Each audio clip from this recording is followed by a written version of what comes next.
Bonjour bien-aimés dans le Seigneur, mardi matin, le grand jour de la semaine où nous passons nos directs. Tu es invité ce soir, bien-aimé. Ne manque pas au direct où nous allons continuer le thème le salut, la lettre U unie dans la prière. Nous allons apprendre beaucoup de choses ce soir et nous allons adorer notre Dieu. Mais avant cela, écoutons la parole de ce matin qui se trouve dans Actes chapitre 18, les versets 21 jusqu'au verset 28. Nous sommes en train de finir le chapitre 18, dans Actes 18, 21 à 28. Lisons au nom du Seigneur. Et il prit congé d'eux, en disant, il faut absolument que je célèbre la fête prochaine à Jérusalem. Je reviendrai vers vous, si Dieu le veut. Et il partit d'Éphèse. Étant débarqué à Césarée, il monta à Jérusalem. Et après avoir salué l'Église, il descendit à Antioche. Lorsqu'il eut passé quelque temps à Antioche, Paul se mit en route et parcourut successivement la Galatie et la Phrygie, fortifiant tous les disciples. Un juif nommé Apollos, originaire d'Alexandrie, homme éloquent et versé dans les Écritures, vint à Éphèse. Il était instruit dans la voie du Seigneur et fervent d'esprit. Il annonçait et enseignait avec exactitude ce qui concerne Jésus, bien qu'il ne connût que le baptême de Jean. Il se mit à parler librement dans la synagogue. Aquilas et Priscille, l'ayant entendu, le prirent avec eux et lui exposèrent plus exactement la voie de Dieu. Comme il voulait passer en Achaïe, les frères l'y encouragèrent et écrivant aux disciples de bien le recevoir. Quand il fut arrivé, il se rendit par la grâce de Dieu très utile à ceux qui avaient cru, car il refutait vivement les Juifs en public, démontrant les Écritures que Jésus est le Christ. Amen. Oh, une très bonne parole, une très bonne lecture. En lisant cette parole, je me suis bien senti. Paul prit congé. Il prit congé et il décida de partir à Jérusalem où il devait passer les fêtes. Souvenons-nous que les grandes fêtes chez les Juifs sont fêtées à Jérusalem. Et ce que nous apprenons ici, il y avait un homme très éloquent qui parlait de Dieu, mais il ne connaissait que le baptême de Jean. Qu'est-ce que cela veut dire? Vous vous rappelez, Jean-Baptiste avait annoncé au peuple de Dieu que moi je vous baptise d'eau, mais viendra après moi quelqu'un qui vous baptisera du Saint-Esprit, de l'eau et du Saint-Esprit.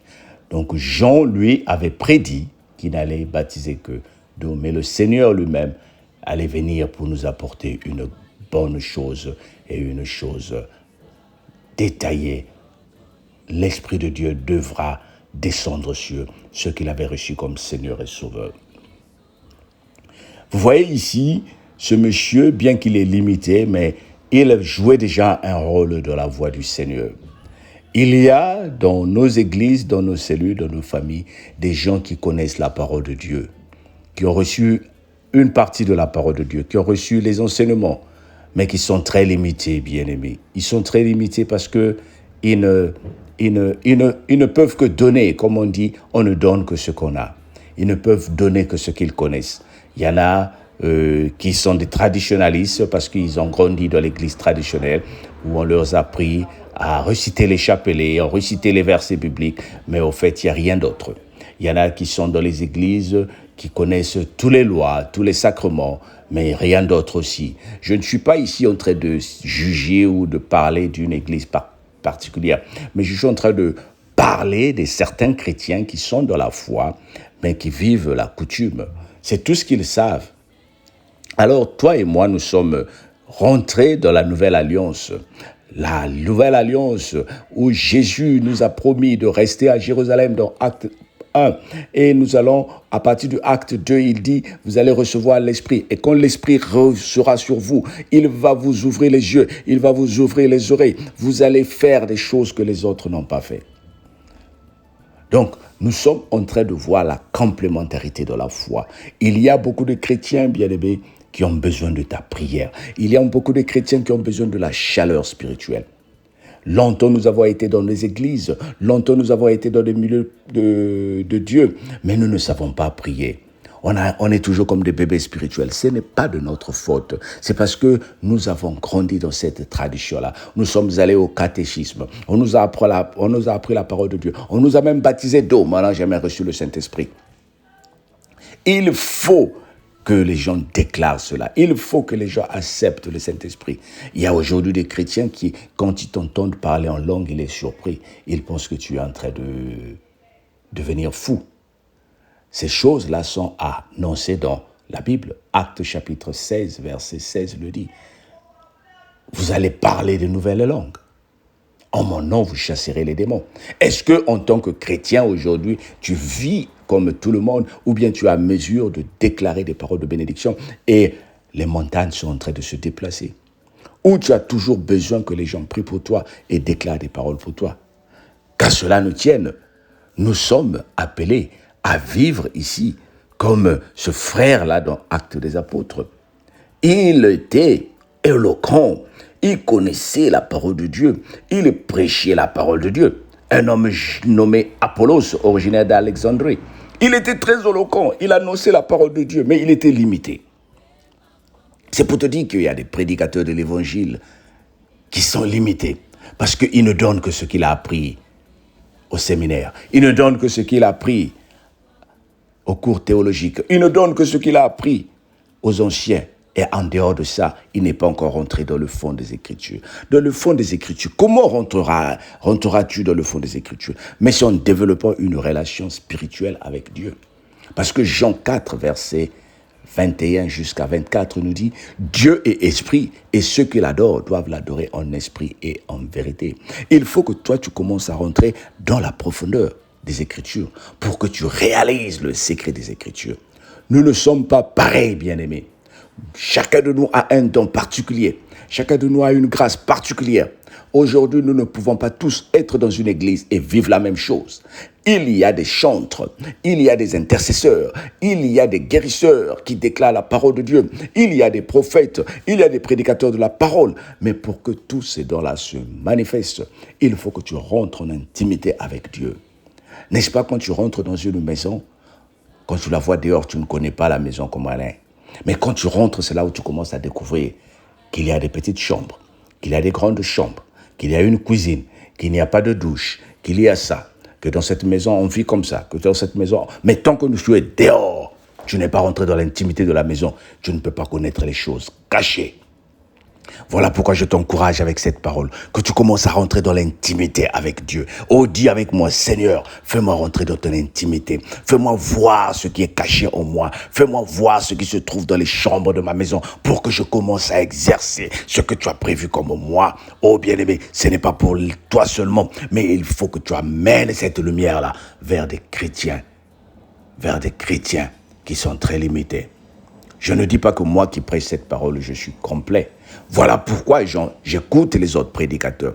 Voilà pourquoi j'ai des supérieurs à l'église. Voilà pourquoi j'apprends à n'importe qui. Même quand un enfant de Dieu, même comme un petit enfant prêche la parole, j'écoute, je prends note, je compare les Écritures et je me développe. C'est ce que nous devons faire dans la vie chrétienne. Oh bien-aimé, je t'encourage à le faire. Je t'encourage à sortir. Je t'encourage à marcher. Je t'encourage à chercher la vérité des Écritures afin que tu vives la bénédiction et la grâce de Dieu. Que le Seigneur te bénisse et qu'il te donne une très bonne journée. Amen. Ben écoute, on se dit à ce soir pour les habitués du service ou le culte de mardi. Mais sinon les autres, à demain avec la suite des enseignements. Demain, nous commençons Acte 19. Entre-temps, pour que tu sois notifié, au lieu de compter sur une personne qui t'envoie la vidéo, abonne-toi et tu seras notifié lorsque le message sera disponible demain à 6 heures. Sois béni au nom de Jésus. Bye bye.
Wabunwana